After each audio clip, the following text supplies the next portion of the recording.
بسم اللہ الرحمن الرحیم۔ السلام علیکم۔ ایک دفعہ سلطان صلاح الدین ایوبی رحمۃ اللہ علیہ بستر پر آرام فرما رہے تھے۔ سلطان صلاح الدین ایوبی رحمۃ اللہ علیہ نے خواب میں ایک بزرگ کو دیکھا جس کا چہرہ نور سے چمک رہا تھا۔ سفید داڑھی، سر پر سفید پگڑی، اور انہوں نے سلطان صلاح الدین ایوبی رحمۃ اللہ علیہ کو خواب میں حکم دیا کہ فلاں جگہ ایک قاتل کی سزا بھگتنے والا ایک نوجوان موجود ہے، نوجوان کو رہا کر دیا جائے۔ تو سلطان صلاح الدین ایوبی رحمۃ اللہ علیہ نے اس بزرگ کو فرمایا، محترم، اس نوجوان کا نام کیا ہے؟ میں اس کو کیسے پہچانوں گا؟ تو سفید داڑھی والے بزرگ نے فرمایا، اس نوجوان کے ہاتھ میں ایک چمکتا ہوا ستارہ تمہیں نظر آئے گا، اور وہ ستارہ سلطان کے علاوہ کوئی نہیں دیکھ سکتا، لہٰذا آپ اس نشانی سے اس نوجوان کو پہچان لیں گے۔ اور بزرگ محترم نے سلطان کو یہ حکم دیتے ہی سلطان کے خواب سے غائب ہو گیا۔ سلطان صلاح الدین ایوبی رحمۃ اللہ علیہ گھبراہٹ سے آنکھ کھل گئی، اور سلطان صلاح الدین ایوبی رحمۃ اللہ علیہ نے اسی وقت بستر سے اٹھ کر پانی کا گلاس پیا اور سوچنے لگے کہ آخر ایک قاتل کے پیچھے کیا راز ہے کہ اس کو ایک بزرگ رہا کرانے کا حکم دے رہا ہے۔ سلطان صلاح الدین ایوبی رحمۃ اللہ علیہ کی وہ رات پریشانی کے عالم میں گزری۔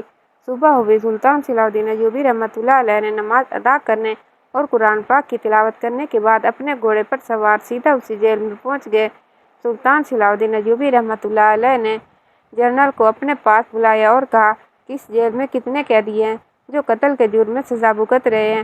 تو اس جیلر نے کہا، حضور، اس جیل میں سینکڑوں کی تعداد میں ایسے قیدی موجود ہیں۔ تو سلطان صلاح الدین ایوبی رحمۃ اللہ علیہ نے کہا کہ ان تمام قیدیوں کو ایک قطار میں کھڑا کر دو۔ سلطان صلاح الدین ایوبی رحمۃ اللہ علیہ کے حکم پر جیلر نے اس وقت قتل کے جرم میں سزا بھگتنے والے قیدیوں کو ایک قطار میں کھڑا کر دیا۔ سلطان صلاح الدین ایوبی رحمۃ اللہ علیہ نے ایک ایک کر کے تمام قیدیوں کے ہاتھوں کو دیکھا، لیکن کسی قیدی کے ہاتھ پر آپ رحمۃ اللہ علیہ کو ایسا نشان نظر نہ آیا۔ سلطان صلاح الدین ایوبی رحمۃ اللہ علیہ نے جیلر سے کہا کہ اس کے علاوہ کوئی اور قیدی ہے جو قتل کے جرم میں سزا بھگت رہا ہو؟ تو اس نے کہا، حضور، ایک ایسا قیدی ہے جس کو چند دن بعد پھانسی ہونے والی ہے، اور وہ بھی قتل کے جرم میں، اس کو پھانسی کی سزا سنائی گئی ہے۔ سلطان صلاح الدین ایوبی رحمۃ اللہ علیہ خود چل کر اس نوجوان کے پاس گئے تو وہ نوجوان زندان میں ایک دیوار کے ساتھ اطمینان سے بیٹھا ہوا تھا، جیسے اس کو سزائے موت نہیں بلکہ رہائی ہونے والی ہے۔ سلطان صلاح الدین ایوبی رحمۃ اللہ علیہ نے اس نوجوان کے چہرے کی طرف دیکھا تو اس کے چہرے میں اتنا نور تھا کہ سلطان صلاح الدین ایوبی رحمۃ اللہ علیہ حیران ہو گیا کہ آخر ایک قاتل کے چہرے پر اتنا نور کیسے آ سکتا ہے۔ پھر سلطان صلاح الدین ایوبی رحمۃ اللہ علیہ نے اس کے ہاتھ کی پچھلی طرف دیکھا تو ستارہ چمک رہا تھا، اور سلطان صلاح الدین ایوبی رحمۃ اللہ علیہ نے آسمان کی طرف دیکھا، اور جب اس کے ہاتھ پر دیکھا تو سلطان کو چمکتا ہوا ستارہ دکھائی دیا۔ یہ دیکھ کر سلطان مسکرانے لگے اور کہا، جیلر صاحب، اس نوجوان کو میری عدالت میں حاضر کرنا۔ اگلی صبح سلطان صلاح الدین ایوبی رحمۃ اللہ علیہ نے قاضی صاحب کو بھی اپنی عدالت میں بلا لیا، جس قاضی نے اس نوجوان کو سزائے موت کی سزا سنائی تھی، اور اس نوجوان کو بھی سلطان صلاح الدین ایوبی رحمۃ اللہ علیہ کے سامنے پیش کیا گیا۔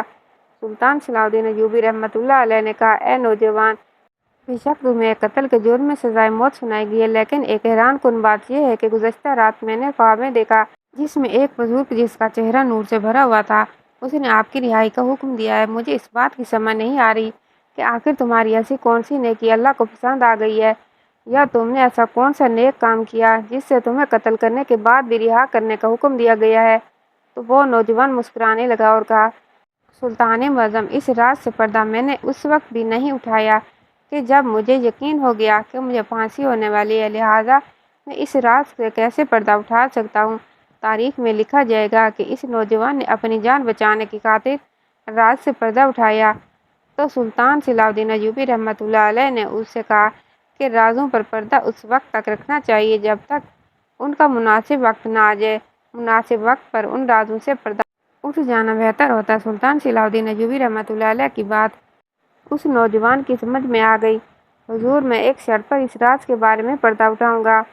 سلطان صلاح الدین ایوبی رحمۃ اللہ علیہ نے کہا، وہ کون سی شرط ہے؟ تو سلطان صلاح الدین ایوبی رحمۃ اللہ علیہ کو اس نوجوان نے بتایا، حضور، قاضی صاحب میرے ایک سوال کا جواب دے دیں تو میں اس راز سے پردہ اٹھا دوں گا۔ تو سلطان صلاح الدین ایوبی رحمۃ اللہ علیہ نے کہا کہ آخر ایسا کون سا سوال ہے جو تمہیں قاضی صاحب سے پوچھنا ہے؟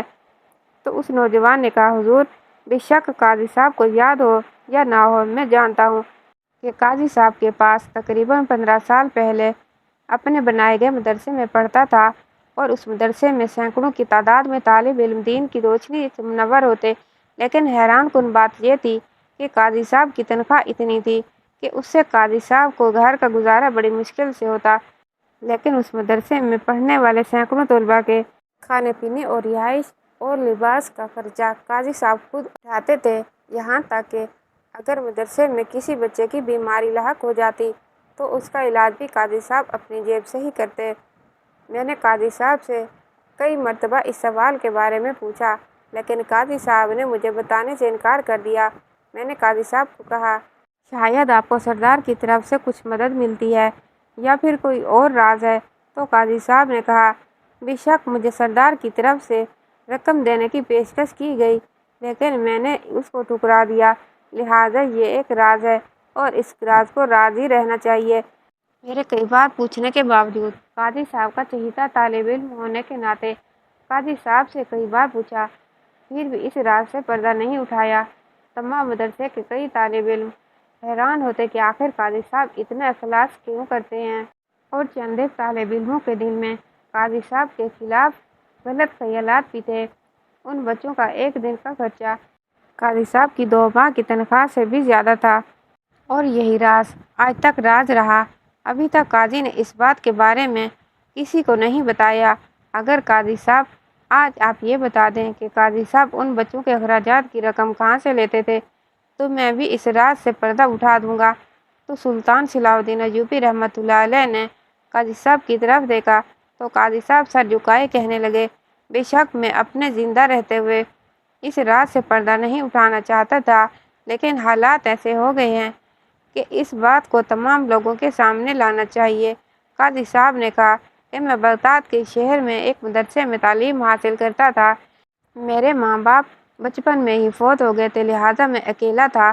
میں اس مدرسے میں 6 دن پڑھتا اور ایک دن چھٹی والے دن مزدوری کر کے اپنے ایک ہفتے کے خرچ کا بندوبست کرتا۔ وقت یوں ہی گزرتا رہا اور اسی طرح نظام زندگی چلتا رہا۔ ایک وقت ایسا آیا کہ 6 دن مدرسے میں پڑھنے کے بعد جب میں 7ویں دن مزدوری کرنے کے لیے باہر گیا تو اچانک بارش شروع ہو گئی، اور بارش اتنی تیز ہوئی کہ میں اس دن مزدوری نہیں کر سکا۔ میں بڑا پریشان ہوا کہ اگلے 6 دن میں کیسے گزاروں گا۔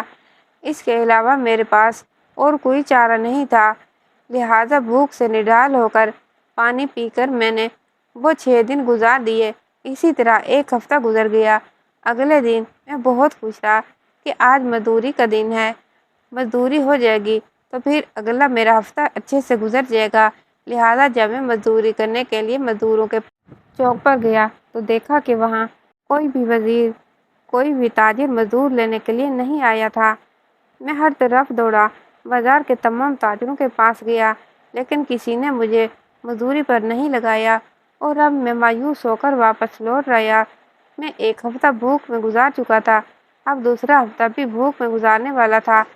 2-3 دن میں نے بڑی مشکل سے گزارے، لیکن اب بھوک سے گزارا نہیں ہو رہا تھا۔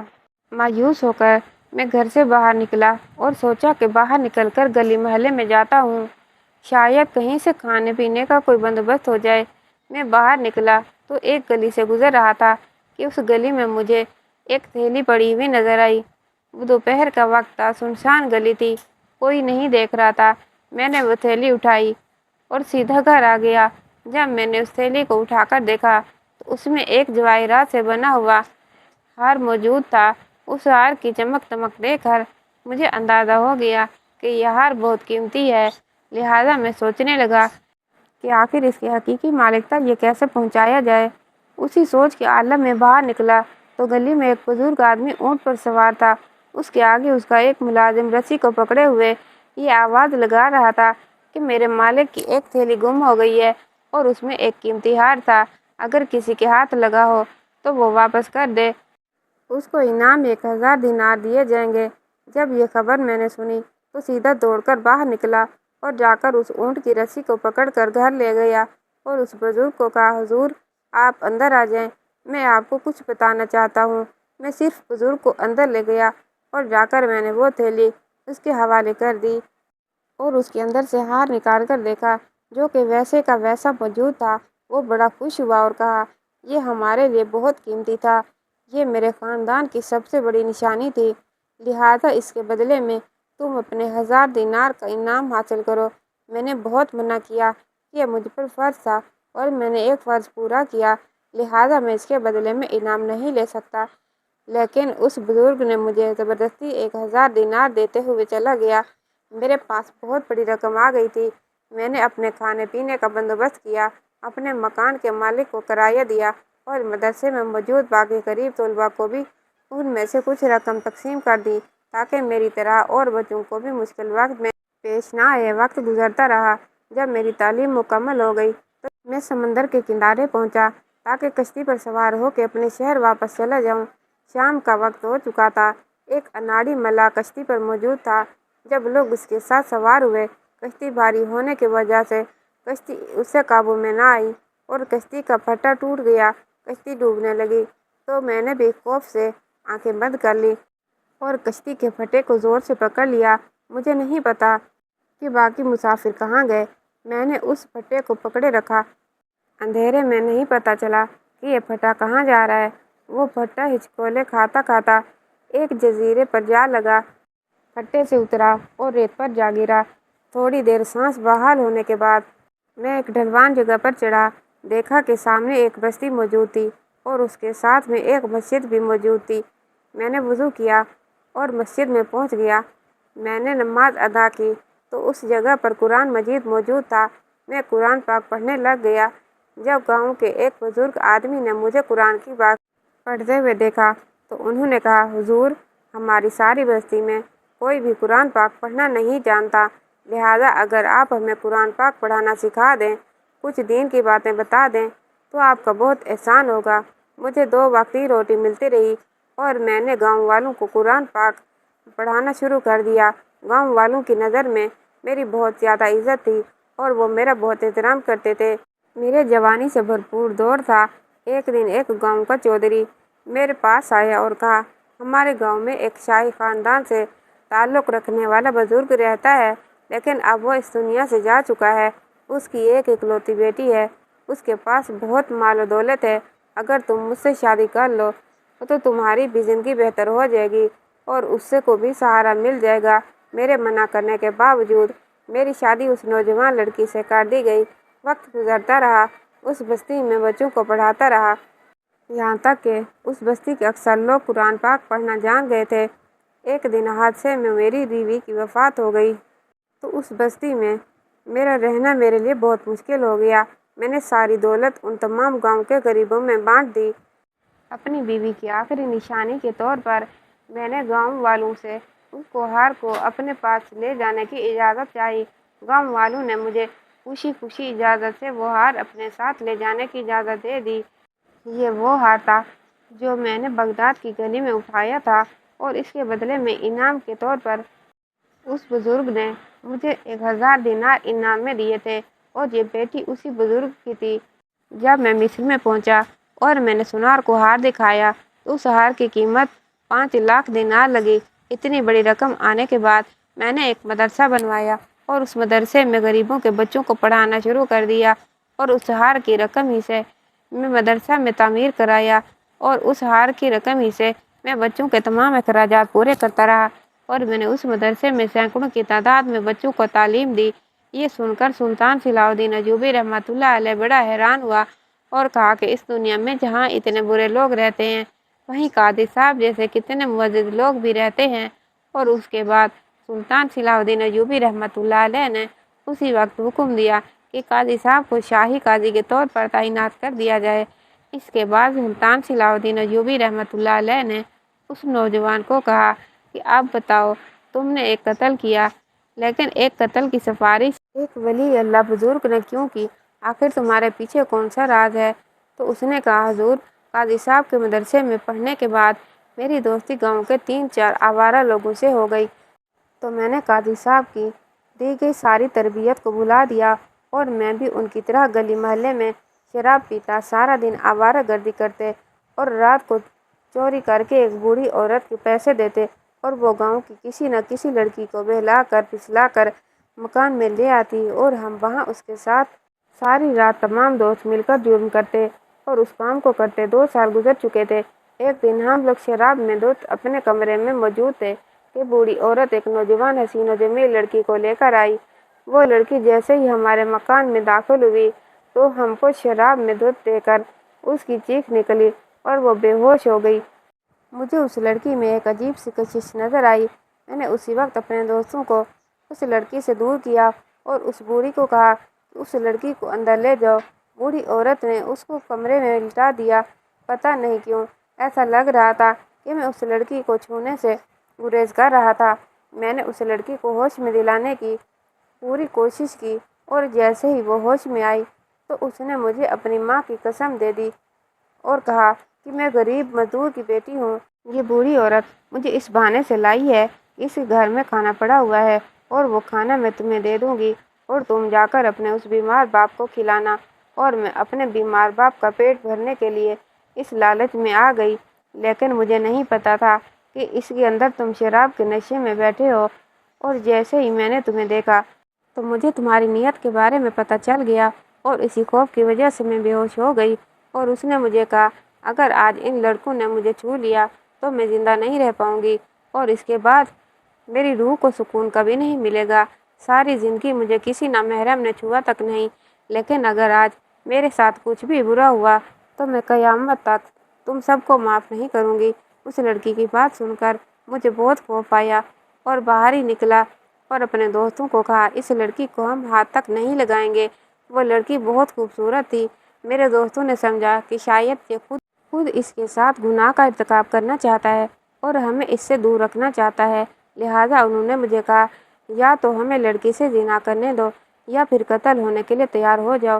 میرے لاکھ منع کرنے کے باوجود اس کمرے کی طرف میرے دوست جانے لگے تو اسی وقت میں نے خنجر نکالا اور ان میں سے ایک دوست کو میں نے قتل کر دیا۔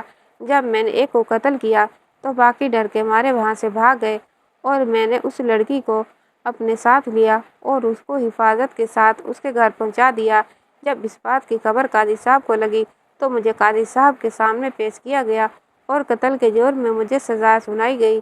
جب یہ بات سلطان صلاح الدین ایوبی رحمۃ اللہ علیہ نے سنی تو سلطان صلاح الدین ایوبی رحمۃ اللہ علیہ بڑا حیران ہوا اور کہا بے شک جب اللہ تعالیٰ انسان کو سیدھا راستہ دکھانا چاہتا ہے تو پھر چاہے انسان کتنا ہی گناہ گار کیوں نہ ہو وہ سیدھے راستے پر آ جاتا ہے۔ اور اس کے بعد تمام لوگوں کو اس راز کا پتہ چل گیا کہ قاتل کی رہائی کا ایک بزرگ نے سلطان صلاح الدین ایوبی رحمۃ اللہ علیہ کو خواب میں کیوں حکم دیا، اور اس کے بعد سلطان صلاح الدین ایوبی رحمۃ اللہ علیہ نے رہا کر دیا۔ اور پھر تاریخ نے لکھا کہ قاضی صاحب نے اس مزدور کی بیٹی کے ساتھ اس نوجوان کا نکاح کروا دیا اور اس کے بعد وہ شاہی قاضی سلطان صلاح الدین ایوبی رحمۃ اللہ علیہ کی خدمت کرنے لگا۔ کہانی کیسی لگی کمنٹ باکس میں رائے کا اظہار کیجیے گا۔